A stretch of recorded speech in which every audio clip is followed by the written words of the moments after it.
All right, hey, welcome. This is Jeremy. I'm your host. This is the Genesee County Compassion Club show. Thanks for joining me today. It is October 15th. Is that right, John? Yes. It's a bleary day here in Flint, but we're out anyways. Going to give you the news, let you know what's happening with the Genesee County Compassion Club, give you an update on medical marijuana news around the country and what's happening here in Michigan, and talk about whatever, whatever you guys want to talk about. And we still got the call-in number. I think it's hidden now. All right. Technical difficulties. Yeah, it's almost like you painted this room for our show.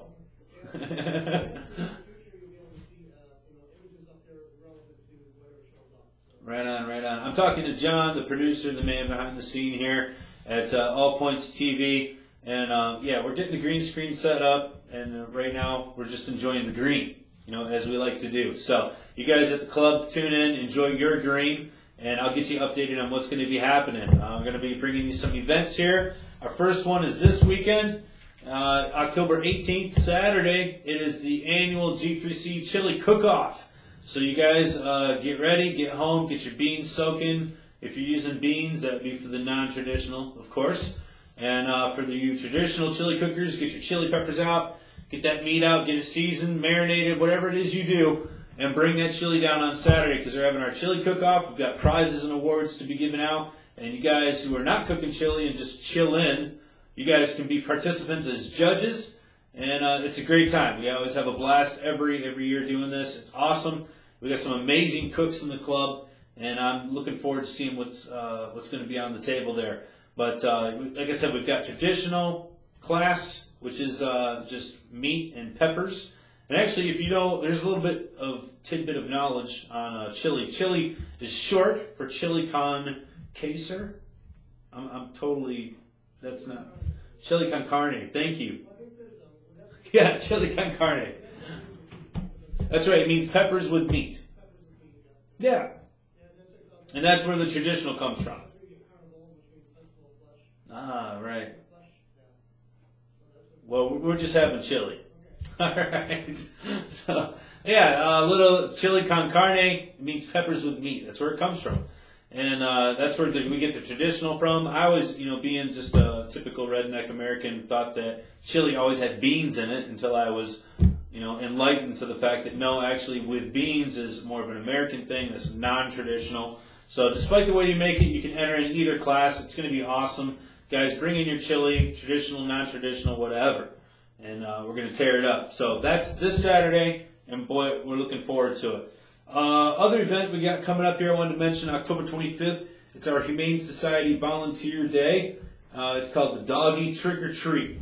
And we're sponsoring some cages there in addition to doing this event. So if we have some volunteers for that, we'd be looking forward to it. You can also donate needed items by the shelter there that they need. You can donate those at the snack bar. So if you want to help us out with that, we definitely appreciate it. And we'll be looking forward to that event coming up on the 25th. Other news I wanted to share with you. Down at the Compassion Club, it's been busy. Obviously, October is also known as Outdober. So all the October stuff is coming in. Outdoor growers are starting to bring their stuff down. So it's starting to get a little busy down there. We definitely appreciate everybody's patience and cooperation as we get into this season. But in addition to this season, we're bringing in some new testing abilities over at our testing center. So stop by, check that out, and get your meds tested. We're now going to be including the availability. It's up to you what you want to get tested, but we're going to be offering 4 additional types of cannabinoid testings. So we have your traditional right now. We offer your original 3, which is your THCA, your CBD, and CBN. And then now we've added on the ability to test for THCV, Delta-8 THC, CBC, and CBG. So we've got the plethora of cannabinoids there, and these are the most common ones that we've come across. These are the ones that we know the most about as far as their benefits. And so if you've got a patient or you yourself are out there looking for a particular strain with particular types of cannabinoids, this is the best way to figure out what's what And now we've got the ability to tell you a little bit more about your strains. So that's an awesome, fantastic opportunity. We're glad to be able to offer you guys. And Sean and Jason over there tearing it up. So I appreciate you guys. Everything's back on track. I know some of you are out there waiting to get some results, and we'll get those to you shortly. In the meantime, we're going to be continuing to get this stuff rolling. So we're excited to offer this, and we wanted to let you know about it. So there you go. That is the testing. And I don't know. I mean, I'm going to be interested to see how the rainbow of cannabinoids looks. I've not seen these previously tested at other places, and this is something new for us. There's a few cannabinoids in there I'm particularly interested in. You might be as well. So let's see what we got out there. All right. In the marijuana news, as far as what's going on in Michigan, there's not a whole lot of updates to give you. The same bills that have been sitting there are still sitting there in the Michigan Senate, and they're basically still up for review. We've got the Michigan Provisioning Center Act, which is House bill, and I'm not going to give you the numbers, I always forget them, but it's a Provisioning Center Act, you guys know what I'm talking about, along with the edibles bill. So these are the two important ones that our community is most concerned with, and currently right now I guess they're still being reviewed. They've passed through the House, and they're kind of getting bounced around in the Senate. We don't know if this is something that they're going to vote through. There's been mention of it by a few different representatives and senators that may possibly be looking at this during the lame duck session, which will be coming up here shortly in November. That's after the vote's taking place, before the new crew comes in. While the old one's still sitting there, they'll have the opportunity. It just depends on whether or not it gets on the agenda. And the Senate Majority Leader, Randy Richardsville, is the one who's got that basically up to him. And I'm not sure exactly what he's looking for. There's been some mention that they might want to put some changes in these acts. And if they do, they'll have to be reviewed again by the House. And so there may be some continued work going on, but we don't know exactly where they sit, honestly. There's been some talk that they might review them during this session and that they might do some changes. So we don't really know.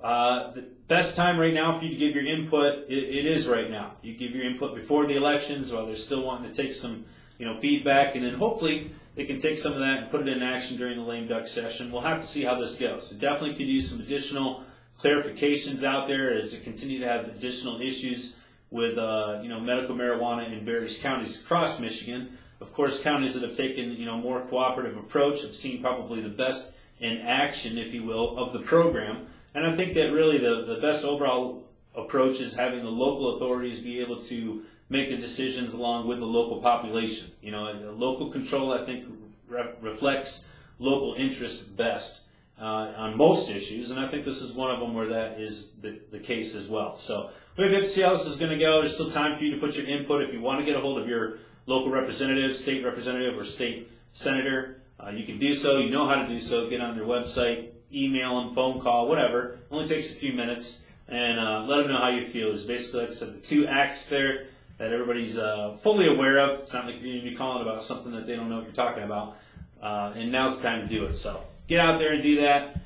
Appreciate that. And that's it for Michigan, pretty much. As far as taking a look at medical marijuana around the country, a few different things going on. I wanted to share with you. We haven't had a podcast here in a couple weeks, and we'll get you guys back up to date with what's headed around the country.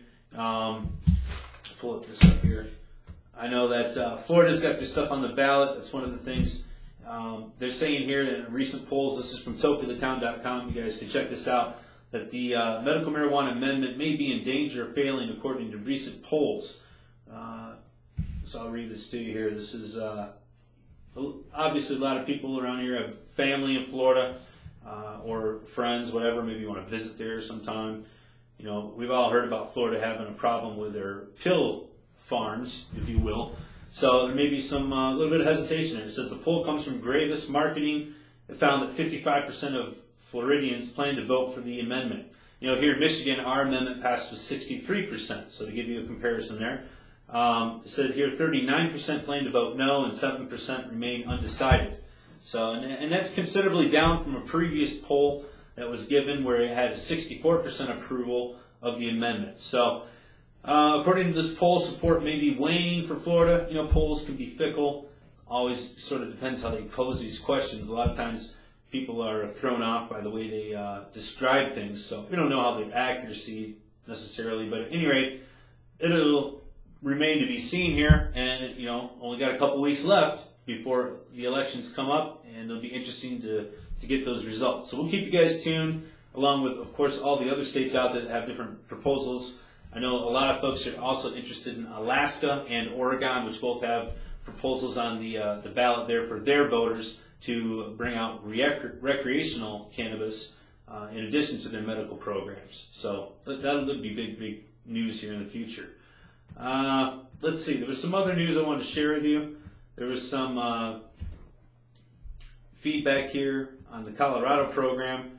I know they were talking about the medical users and what they'd be allowed to use. Looks like they're going to continue to support their program out there and allow them. And then they also have made some amendments to their recreational program and clarifying based on what type of production centers they're licensed under, how many plants they can produce. Some of the plant counts were kind of interesting to me. I saw some amazing numbers. There was anywhere from like 3,500 plants that would be allowed per growing center, up to 10,000 plants in some cases. So pretty amazing numbers there, and it's I mean, for us here who can only grow 12 plants per patient, those numbers are kind of unfathomable.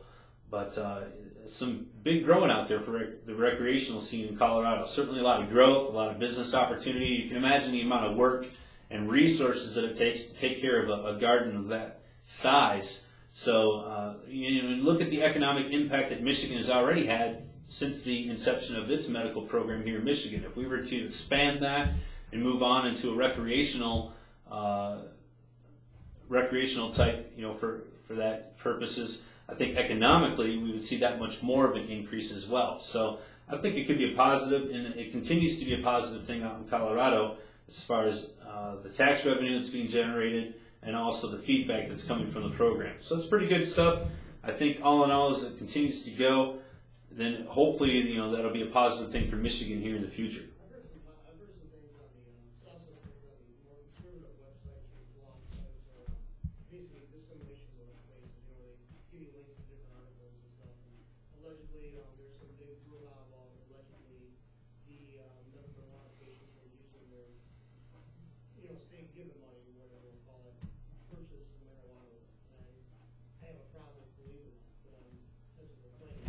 What state given money are we?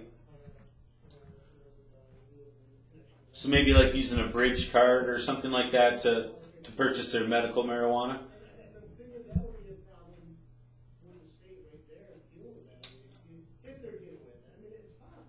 I really think that for folks that have it for medicinal purposes, that it should be included in their regular medicinal financial plan, if you will, and with their health plan. If they're getting pharmaceuticals, obviously those are going to have some type of coverage typically, and I think that same type of coverage should be extended to the use of medicinal cannabis as well. I don't see why there should be a separation there, and whatever the program is what it should be, and so if folks can use their bridge card out there for cannabis, I mean, maybe that's something that needs to be looked at. So, I don't know. Let's see here. Any other news we've got for you? Man, all right, here we go.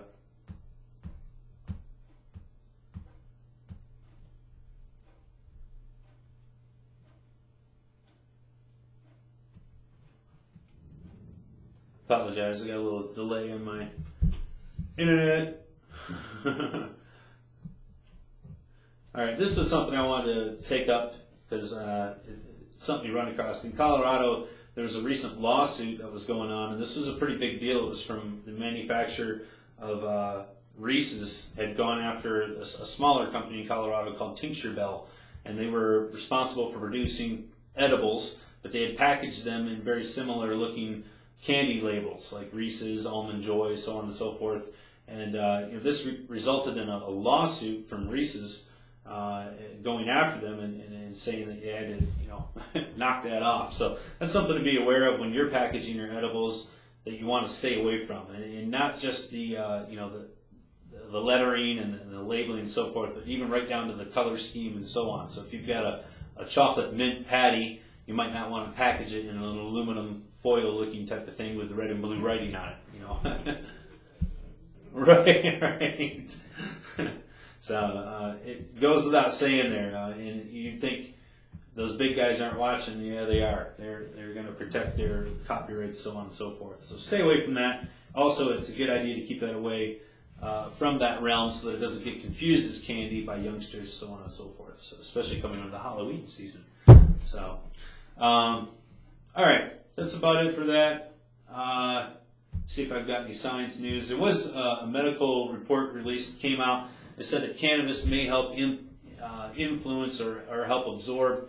Anyways, it might help with people who experience high trauma accidents and brain injuries specifically. So those folks who had previously been medicating and then were involved in an accident were less likely to have life-ending injuries along with as extensive damage due to the cannabis use. So it's kind of interesting there that it sort of created some type of protective barrier in there. There was a survey that was done, and they had a considerably higher percentage of folks that had cannabis in their urine at the time of the accident were also less likely to have passed away from impending accident. So kind of cool.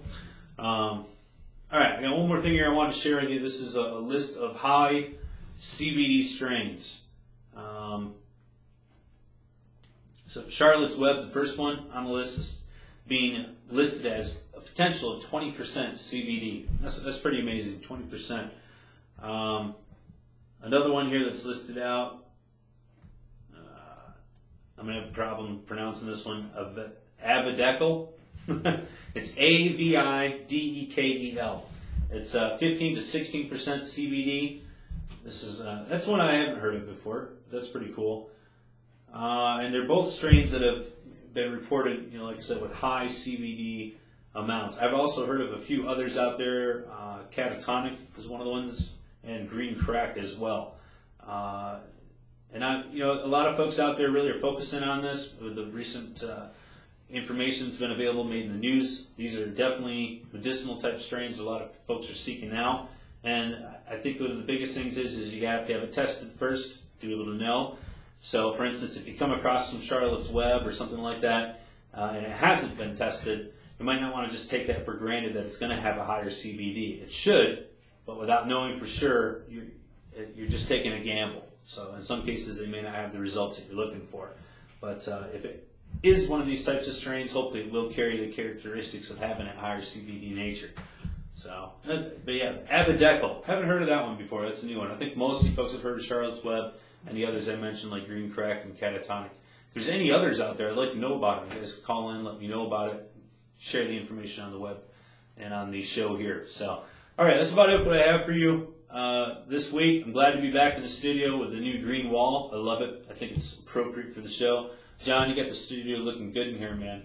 And then you guys, don't forget about this weekend's chili cook-off. It's going to be amazing, and we're going to be rocking that. So come on down on Saturday to the club. We'll be enjoying it, and I look forward to seeing you guys there. See you guys here next week on the show, and you guys rock it down at the Compassion Club. Thanks for being here.